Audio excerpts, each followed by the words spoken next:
धर्म और अधर्म एक ही सिक्के के दो पहलू, एक ही तराजू के दो पलड़े। जिसका पलड़ा भारी बस वही उसका सत्य है, फिर चाहे वो धर्म हो या फिर अधर्म। ये बात आज से करीब 100 साल पुरानी है। वो अमावस की काली अंधेरी रात थी जिसे बारिश और तूफान ने और भी भयानक बना दिया था। लेकिन इससे भी भयानक थी वो चीख जो रॉय चौधरी खानदान की पुश्तैनी हवेली में गूंज रही थी। ये चीख थी रॉय चौधरी खानदान के सबसे छोटे बेटे अर्जुन की, जिसका कमजोर जिस्म हवेली में स्थापित मां शमशान काली की मूर्ति के आगे पड़ा हुआ था। बहुत से तांत्रिकों ने उसे घेर रखा था। ऊंची आवाज में मंत्र पढ़ते हुए वो तांत्रिक अर्जुन पर बार बार पानी के छींटे मार रहे थे। जैसे ही वो छींटे अर्जुन के जिस्म पर पड़ते वो तड़प कर चीख उठता था और सामने खड़े अपने बड़े भाई श्याम से मदद की भीख मांगने लगता। नहीं, छोड़ दो मुझे, मेरा कोई कसूर नहीं है। मैंने वो सब अपनी मर्जी से नहीं किया, बल्कि मुझसे वो सब करवाया गया। मेरी बलि मत दो श्याम दादा, श्याम दा, बचा लो मुझे। मैंने कोई अपराध नहीं किया दादा। अपराध नहीं अर्जुन, बल्कि पाप किया है तुमने, महापाप। तुमने उस बुरी आत्मा को जगा कर उसे अपने शरीर में निवास करने दिया। अब तुम्हें उससे मुक्त करना होगा और इसके लिए अपनी बलि देनी होगी तुम्हें। नहीं श्यामदा, मुझ पर रहम करो। लेकिन अर्जुन की चीख पुकार का उसके बड़े भाई श्याम पर कोई असर नहीं हुआ और अर्जुन की बलि चढ़ाने की तैयारी शुरू हो गई। अपने हाथ में तलवार उठाए एक तांत्रिक आगे बढ़ा। उसने अपनी आंखें बंद करके एक मंत्र पढ़ा और फिर वो अर्जुन की गर्दन पर तलवार चलाने ही जा रहा था कि अचानक उसे ऐसा लगा जैसे आसमान फट गया हो। तेज विस्फोट के साथ वहां बिजली गिरी, जिसकी चपेट में आकर सारे तांत्रिक बेजान होकर वहां गिर गए और हवेली में आग लग गई। श्याम भी घबरा के पीछे हट गया था, मगर तभी मां की मूर्ति के सामने पड़ा अर्जुन का कमजोर जिस्म एक झटके के साथ उठ खड़ा हुआ और श्याम को घूरने लगा। अरे मूर्ख, तू क्या समझता है? इन मामूली तांत्रिकों के बलबूते मुझे जिस्म से आजाद करवा देगा? क्या तू भूल गया कि एक बार जिस जिस्म पर मेरा कब्जा हो जाता है वो जन्म जन्मांतर तक मेरा गुलाम बनकर रहता है। मुझे उस शरीर से कोई मुक्त नहीं कर सकता। ये तंत्र मंत्र, ये तांत्रिक मांत्रिक, ये सब मेरे लिए खेल खिलौने हैं। मेरी बलि कोई नहीं ले सकता। अर्जुन के भीतर अचानक एक ताकत पैदा हो गई थी। उसकी आंखों में जैसे कोई ज्वाला से निकल रही थी और जिस्म की सारी रगों में दौड़ रहा खून साफ साफ दिखाई दे रहा था। तभी अर्जुन ने तलवार उठाई और श्याम की तरफ बढ़ने लगा। नहीं अर्जुन, ऐसा मत करो। देखो, मैं तुम्हारा बड़ा भाई हूँ, मुझे जाने दो यहाँ से। अवश्य तू यहाँ से जाएगा जरूर, लेकिन अपना ये सर मुझे देकर। अर्जुन ने अपनी तलवार ऊपर उठाई और अगले ही पल वो श्याम का सर उसके धड़ से अलग करने ही वाला था कि अचानक एक आवाज सुनाई दी। रुक जाओ। ये आवाज सुनकर अर्जुन अपनी ही जगह पर रुक गया। फिर उसने पीछे मुड़कर देखा। उसके सामने एक लड़की खड़ी हुई थी। लाल साड़ी पहने हुए उस लड़की का रूप बहुत सुंदर था। उसके घने काले लंबे बाल हवा में लहरा रहे थे। उसकी आंखों में एक चमक थी और होठों पे एक मोहक मुस्कान। लेकिन उस लड़की के हाथ में एक बड़ा सा खड्ग था जो मां शमशान काली की मूर्ति के चरणों में रखा रहता था और इसे देखकर अर्जुन थोड़ा डर गया था। तू यहाँ क्यों आई है? तुम्हारे अंदर मौजूद उस बुरी आत्मा को मुक्त करने, और तुम्हें ये अच्छी तरह पता है कि ये काम मेरे अलावा इस संसार में दूसरा कोई नहीं कर सकता। नहीं, मेरे नजदीक मत आना। जा जा जा, चली जा यहाँ से, वरना अंजाम अच्छा नहीं होगा। तू मुझे कभी मुक्त नहीं करवा सकती। नहीं, मैं अर्जुन और इस पूरे गांव को तेरे साए से मुक्त करवा के ही रहूंगी। लड़की ने अचानक अपना खड्ग उठा लिया और वो तेजी से आगे बढ़ी।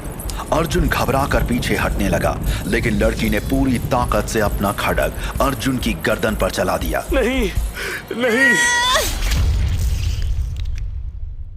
नहीं, मेरी बलि मत दो श्यामदा, रोक लो इस लड़की को। इस बात को भले ही 100 साल बीत चुके हैं, मगर आज भी ये सब एक लड़के को तकरीबन हर रात अपने सपने में दिखाई देता है। हे अर्जुन, what happened? इस लड़के का नाम अर्जुन है और ये अपनी लिव इन पार्टनर तान्नी के साथ दिल्ली में रहता है। अर्जुन एक बड़ी कंपनी में आर्किटेक्ट था, जबकि तान्नी एक जर्नलिस्ट थी और एक न्यूज चैनल के लिए काम करती थी। अर्जुन और तान्नी की लाइफ में सब कुछ बढ़िया चल रहा था, लेकिन पिछले कुछ दिनों से तान्नी को ऐसा लग रहा था जैसे अर्जुन थोड़ा परेशान सा है। आज सुबह जब तान्नी ने अर्जुन की चीख सुनी तो वो किचन से दौड़ते हुए बेडरूम में आई। अर्जुन, बताओ ना क्या हुआ तुम्हें? इतनी जोर से क्यों चिल्लाए तुम? No, nothing, just a nightmare. Again? Oh, come on यार अर्जुन, तुम मुझे बताते क्यों नहीं कि आखिर क्या प्रॉब्लम है तुम्हारी? नो तानी, कोई प्रॉब्लम नहीं है। It was just a nightmare. कभी कभी होता है सब। इवन तुम भी तो डरावने सपने देखती हो। Yes, but once in a while. And in fact, मैं कभी इतनी जोर से नहीं चिल्लाती। और by the way, ये श्यामदा कौन है? What? कौन श्यामदा? वही जिसका नाम लेकर अभी तुम चिल्लाए थे। और ये किस लड़की को रोकने की बात कर रहे थे तुम? कहीं कोई चक्कर तो नहीं चल रहा है ना तुम्हारा? डोंट टॉक रबिश यार तान्नी। इवन आई डोंट नो कि कौन है श्याम। शायद ऐसे ही मेरे मुंह से निकल गया होगा ये नाम। अब तुम छोड़ो ये सब और एक बढ़िया सी कॉफी पिला दो यार। आज ऑफिस जल्दी जाना है मुझे। तान्नी जब वापस किचन में चली गई तो अर्जुन अपने इस सपने के बारे में सोचने लगा जो वो अक्सर देखता था। इसमें उसे लाल साड़ी पहने एक लड़की दिखाई देती थी, लेकिन इसी के साथ अर्जुन को कुछ ऐसा भी दिखाई देता था कि वो डर से चीख उठता था और उसकी नींद खुल जाती थी। आखिर कौन है वो खूबसूरत सी लड़की और वो बार बार मुझे क्यों दिखाई देती है? And who is this Shyamda? ये नाम मैं अपने सपने में क्यों पुकारता हूं जबकि इस नाम के किसी भी आदमी को मैं नहीं जानता। ये सब सोचते सोचते अर्जुन ने अचानक अपना फोन उठाया और वेब ब्राउजर पर सर्च करने लगा। अर्जुन को अपनी फोन स्क्रीन पर बहुत लोगों के प्रोफाइल दिखाई दिए जिनका नाम श्याम था। अर्जुन देर तक स्क्रॉल करता रहा, लेकिन उसे वो श्याम कहीं नहीं दिखाई दिया जिसे उसने सपने में देखा था। नो, मुझे सरनेम भी ऐड करना होगा, बट उसका सरनेम क्या हो सकता है? अर्जुन अब अलग अलग सरनेम ट्राई करने लगा। तभी उसके दिमाग में न जाने कैसे एक सरनेम उभरा और उसने टाइप किया श्याम रॉय चौधरी।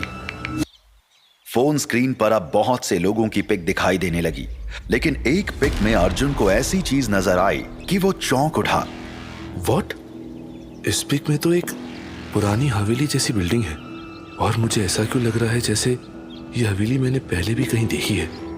यस, मैंने एक बार इसे अपने सपने में देखा था। हाँ, ये उसी हवेली की है और यहाँ पिक के नीचे एक डिस्क्रिप्शन लिखी हुई है कि ये रॉय चौधरी फैमिली की पुश्तैनी हवेली है, अराउंड 150 ईयर्स ओल्ड, और ये शांति निकेतन में है, यानी ये जरूर उसी श्याम रॉय चौधरी की हवेली है। लेकिन मेरा इससे क्या कनेक्शन है? आखिर ये मुझे अपने सपने में क्यों दिखाई दी थी? तभी तान्नी अर्जुन के लिए कॉफी बनाकर ले आई। उसे देखते ही अर्जुन ने अपना फोन पिलो के नीचे रख दिया। तान्नी कॉफी देकर वापस किचन में चली गई, लेकिन उसे अब शक होने लगा था कि कोई तो ऐसा राज है जो अर्जुन उससे छुपा रहा है। आज ऑफिस में अर्जुन का जरा भी मन नहीं लग रहा था। वो बस उसी हवेली के बारे में सोचे जा रहा था। इस वक्त भी उसके लैपटॉप की स्क्रीन पर उसी हवेली की पिक थी जिसे वो बहुत गौर से देख रहा था और एक गहरी सोच में डूबता जा रहा था। यह हवेली का कनेक्शन श्याम रॉय चौधरी नाम के उसी आदमी से जो मुझे मेरे सपने में दिखाई देता है। एंड अब तक तो मैं सोच रहा था कि हवेली सिर्फ मुझे अपने सपने में ही दिखाई देती है, लेकिन ये तो सचमुच एग्जिस्ट करती है। यानी मेरे डरावने सपनों की मिस्ट्री इस 1.5 साल पुरानी हवेली में ही कहीं छुपी हुई है। मुझे अब शांति निकेतन जाना ही होगा। Yes, I must go there and tick out the truth, वरना ये सपने मुझे ऐसे ही जिंदगी भर परेशान करते रहेंगे। अर्जुन ने आज रात की फ्लाइट से ही शांति निकेतन जाने का फैसला कर लिया। वो बॉस को 10 दिन की लीव एप्लीकेशन देकर जल्दी घर लौट आया।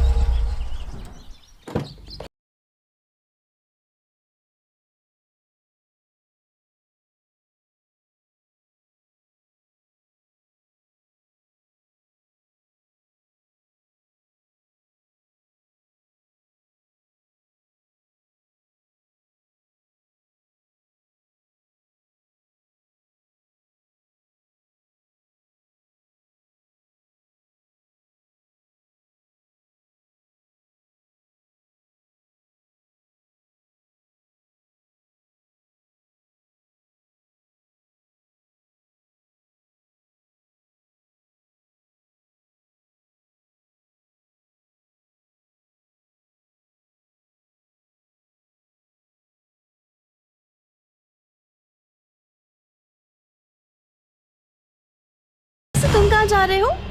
तान्नी से शांति निकेतन का नाम सुनकर अर्जुन को जैसे कोई शॉक लगा था। जो बात मैं तान्नी से छुपाना चाहता था वो अब पॉसिबल नहीं है। लेकिन क्या ये सचमुच कोई कोइंसिडेंस है, या तान्नी ने जानबूझकर अपनी ट्रिप प्लान की है just for being with me? लेकिन तान्नी को ये कैसे पता लगा कि मैं शांति निकेतन जा रहा हूँ? ओ हेलो अर्जुन, क्या हुआ तुम्हें? क्या सोचने लगे तुम?